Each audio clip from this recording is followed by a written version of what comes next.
క్రైస్తవ సమాజానికి సుపరిచయస్తులైన పాస్టర్ ప్రవీణ్ పగడాల గారు హైదరాబాద్. వారు ఎక్కువగా రక్షణ ఛానల్ ఆస్థాన వక్తగా ఎక్కువగా కనిపిస్తూ ఉంటారు.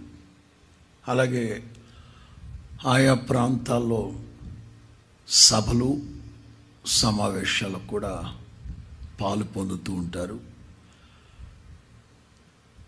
అయితే ఇవాళ ఉదయం రాజమండ్రి పట్టణ శివారుల్లో దివాన్ చెరువు గామన్ 4th బ్రిడ్జి మధ్యలో ఒక చోట రోడ్డు ప్రక్కన రక్తపు మడుగులో చనిపోయి ఉన్నారు.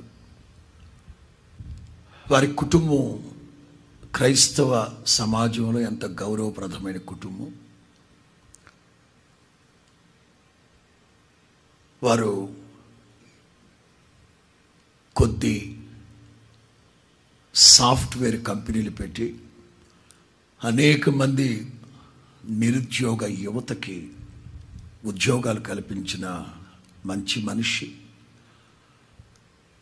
అనాథ పిల్లల్ని పోషించడమే కాకుండా ఒక 10 మంది అనాథ పిల్లల్ని అడాప్ట్ చేసుకొని ఇంట్లోనే పెట్టుకొని తమ పిల్లలతో పాటే వాళ్ళని పెంచుతున్నారని చెప్పి విన్నప్పుడు నేను ఎంతో గర్వించాను వారిని బట్టి.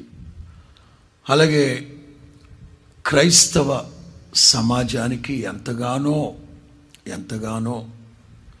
తెలుగు రాష్ట్రాలలో క్రైస్తవ సమాజం పట్ల అత్యంత బాధ్యత వహించిన వారైన దైవజనులు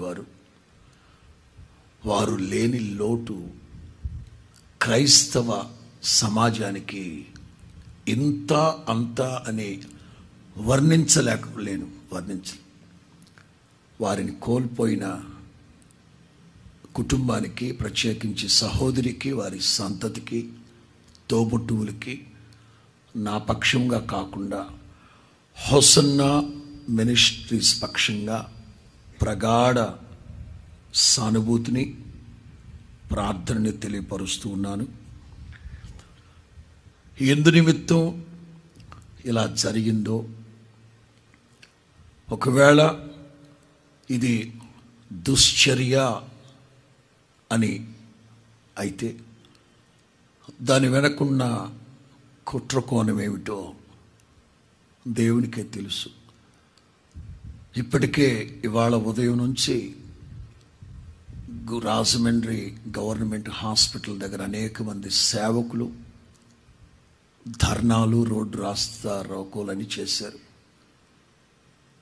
నేను కూడా హాస్పిటల్ దగ్గరికి వెళ్ళి సేవకులందరితో మాట్లాడి ప్రార్థన చేసి రావడం జరిగింది. ఇవాళ రాత్రికో మరి ఎప్పుడో విషయాలు బయటకు వస్తాయని అంటున్నారు. ఏది ఏమైనా ఒక సేవకునిగా, సగటు భారతీయునిగా నేను కోరుకునేది 140 కోట్ల పైచిలకు భారతావని అందరు బాగుండాలి, అందులో మనం కూడా బాగుండాలి. మన దేశం చుట్టూ ఉన్న ఉగ్రవాద దేశాలు ఎందుకు మనల్ని చూసి కంటకింపుగా వాళ్ళు మన మీద దుశ్చర్యలకు పాల్పడుతున్నారంటే ఈ ఐక్యతని చెడగొట్టాలి. అంచేత అందరూ భారతీయులందరూ ఐకమత్యంతో మనం ముందుకు సాగాలని, ఒకళ్ళ మీద ఒకళ్ళు ద్వేషాలు, దాడులు, మత్సరము, మారణకాండ ఎంతవరకు సబబు అనేది ఒక్కసారి ఆలోచించుకోవాలి. సభాముఖంగా నేను వినయ మనస్కుడనై ప్రాధేయపూర్వకంగానే చెప్తున్నాను. అందరూ బాగుండాలి, అందులో మనం బాగుండాలి.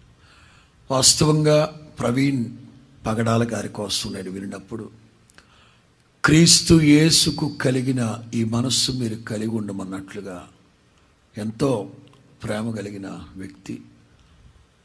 దిక్కులేని పిల్లలు, అనాథ పిల్లలు, వీళ్ళందరిని పరామర్శిస్తూ, ఆదరిస్తూ, పెంచి పోషిస్తూ మంచి వ్యక్తి. అలాంటి మహానుభావుడిని మనం కోల్పోవడం ఎంతో బాధాకరం. ఇలాంటి దుర్ఘటనలు, దుశ్చర్యలు జరగకుండా క్రైస్తవ్యం అంతా ఇక మీదటైనా ఇలాంటి అంటే ఈ సందర్భంలో చెప్పాలో చెప్పతో తెలియదుగా, ఒకరినొకరు పరుష పదజాలంతో దూషించుకోకుండా మనం ఐకమత్యంతో ధ్వజమెత్తి ప్రభు కొరకు నిలబడితే ప్రభువే తన సేవకుల యొక్క నీతిని వెల్లడిపరుస్తారు. దేవునికి మహిమ కలుగునుగాక.